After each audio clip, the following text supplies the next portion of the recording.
Hi guys, I'm in the kitchen again and I'm going to bring you a recipe from my 1974 Campbell's Cookbook, Cooking with Soup. The recipe that I'm going to make is Penthouse Chicken. So I have the ingredients out for this and I think it's going to be a good recipe. So I want to bring you along on it. What I'll do at the end of the video is I'll put either a picture of the recipe or I'll just take a picture with the video, and then that way you can have this as well. So let me put on my glasses. What this calls for is I'm going to be putting it in the cast iron pan. It calls for it to be kind of fried. I have the flour. It just calls for a little bit of flour. I'm going to put the chicken kind of in a bag maybe and just shake it up, get it kind of coated, and then put it in the cast iron. I'm not sure how well that's going to cook up because it has to be left for 45 minutes. It will be in a little bit of grease, and I do have my grease over there, my canola oil. Not sure how that's going to work or if I'm going to end up in the oven, so I'll keep you informed on that. But what I'm going to do is open up the chicken and get a bag to put it into, get some flour, and get this going. Alright, I decided just to put it into a bowl instead of a Ziploc bag. I don't want to waste a bag. So I'm just going to get a little bit. It said 1/4 of a cup, but I don't know if that's all that's going to take or if it needs more. Now this can be as frugal as you want to. This chicken I bought for $2.46 and I had it in the freezer since February. So there are 4 pieces. That'll be plenty for Rod and I. And all I need to do, a lot of skin that I think I'm going to cut off. I don't think it's necessary to have all that leftover skin. I'm going to just flip it around like this and put it into my pan. Should have grabbed. I have a plate to put this onto, and I have my oil in my Griswold cast iron pan right now. Leftover flap there.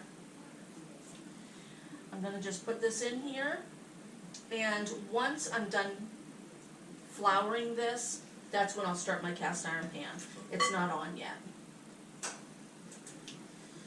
And then, oh, this has a lot of skin. You can leave the skin on, you can take it off. I'm assuming that when this was made, they didn't have skinless, boneless, and all that stuff. So I'm assuming that the skin was on and that the woman cooking this, the man cooking it, never took the skin off. So, and we do like chicken skin, gives it an added flavor. Alright, that's it, that's all you need. I'm going to clean my hands, throw this away, and I'll meet you over at the stove. Okay, I have the oil heated up, and this is going to be probably kind of hot. I'm going to start by flipping the chicken this way on the skin. A little closer.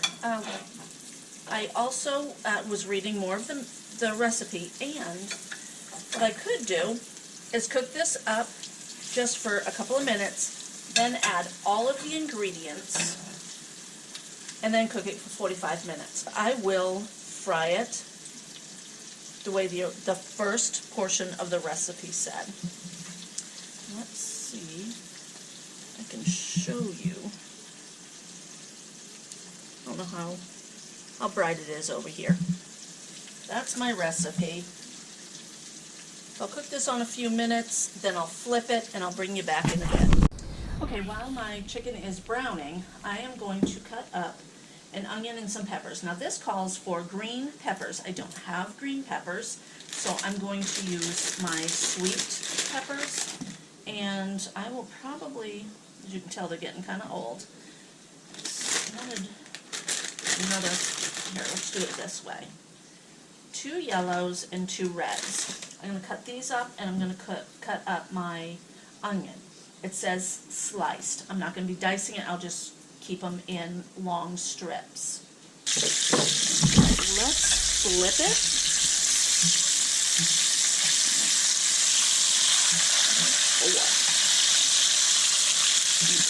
that's looking really good. There. All right, now I am going to turn the heat down, put a lid on this, and let it cook. If I feel that it is not cooking properly, then I will end up cooking it in the oven. Chicken is one of those things that you really want cooked well. Okay guys, this has about 9 minutes left, but I'm thinking it's coming on to done. I've been kind of flipping it a little bit to try to make sure it doesn't stick. So far so good. Right now it's starting to stick. Ooh, that looks so good. Okay, yeah, I love the brownness. I think I will go ahead and let it go for maybe the rest. It's 8 minutes and 34 seconds.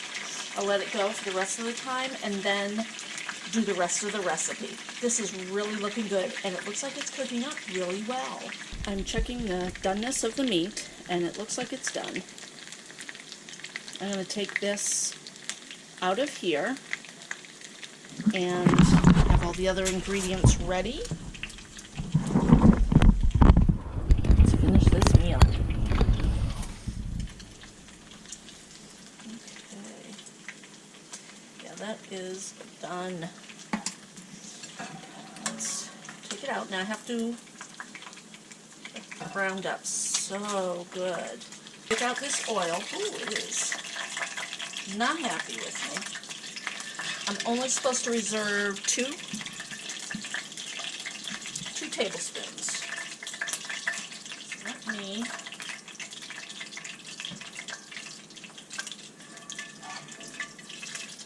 I'm going to shut that off because Alright, so I pretty much just got all the oil out of there. Now I'm going to put it back in. Okay.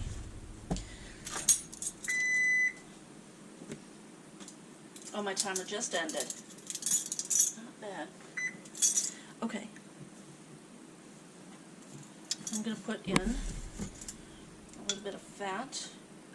There's already still a little bit in there, so I don't have to use 2 tablespoons exactly. And all of that residue on the bottom, that's good stuff. So I want to scrape that. I'm going to turn this back on. Okay, turn it down low. Alright, now always remember your cast iron is still hot. I've touched it before thinking, oh man.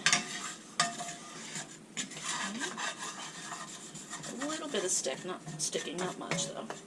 Okay. Now, I'm going to add my onions and peppers. And it says to cook those until they're tender, and then add the rest of the ingredients. Guys, I totally forgot that it said to add the thyme when I was doing the pepper and onion. So I'm going to add that right now. This is fresh thyme from my garden from last year. It's English thyme. And the recipe calls for 1/4 of a teaspoon, which is really small. So what I usually do is put the leaves in my hand and just squish it like that. So I'm going to just dust this over the onions and pepper. Grab a little bit more. And it's hard to grab this too because it's stems. So let's see. I don't necessarily want all the stems. So I'm just going to crush it and take those stems out. The stems do kind of soften as they cook, but some don't. I'll make it small, and that's about enough. And give that a good stir.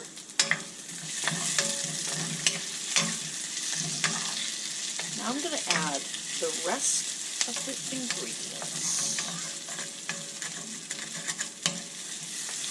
The rest of the ingredients are vinegar and water.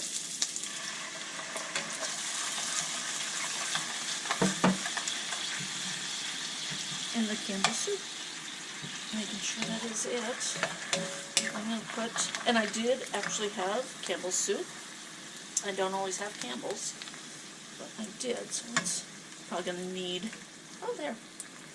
Yeah, still, I'll just mix that around.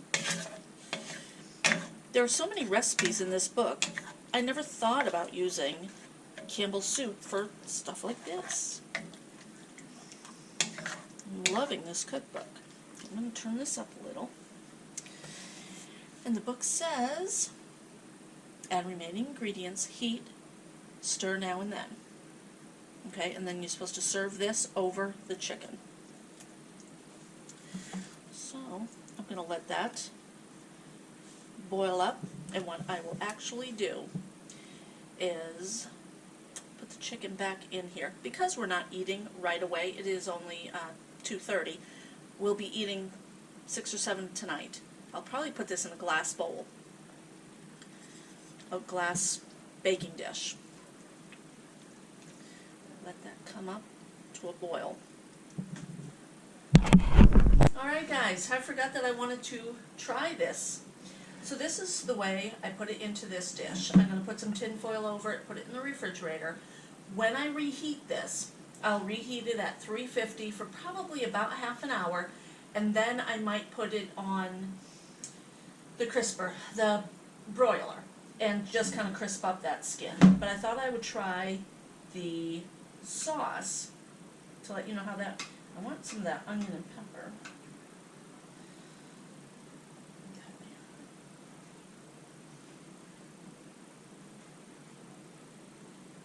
It's really good. Very tomatoey. Very tomatoey, which I think my husband will really like. Not bad. It's not as good as the chicken divan. To me, it isn't. This is really good, and I'll definitely make it again. But I think I want to tweak the recipe. The tomato soup is good, but I think it needs a little more. So let's see what Rod thinks, and I'll let you know about that. So keep watching, and thanks for watching. Give us a like, a comment, and subscribe. Okay guys, this is dinner. I heated up the chicken and the vegetables from the other night. Look at all that bubbly goodness. And I'm almost embarrassed. Boxed potatoes. Yeah. I should have bought potatoes when I was at the store, but I thought, no, I'm going to hold off. I'm going to wait until later, thinking maybe we wouldn't have potatoes. But I don't know if pasta would really go good with the chicken. So anyway, this is dinner tonight. Bubbly goodness.